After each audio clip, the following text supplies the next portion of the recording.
Maraming salamat po, Yorme. Thank you so much. Ang laki po na itutulong niyo sa mga breast cancer.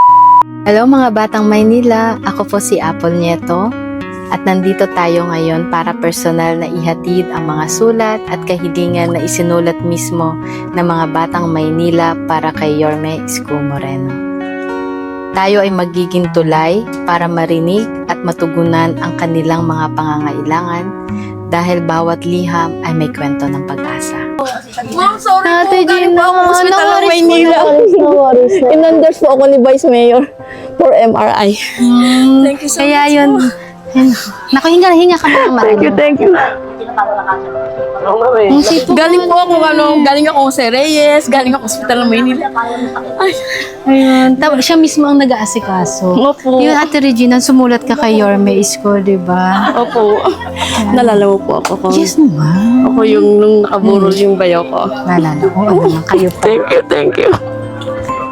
Tapos Ate Regina. Gagantay mo siya. Tagal-tagal ko daw.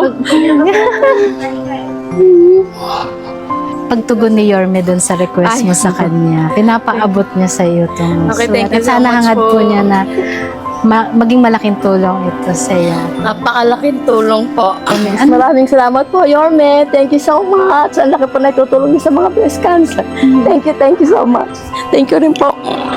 Ingat ka ate ko, ha? Opo. Mula umaga, lumalis Opo, ka kanilang na? maga pa hapon pa, nung isang araw pa. Oh, Thank you po, thank you. Opo. paabot ko kay Yorme yung pasasalamat. Opo, maraming salamat.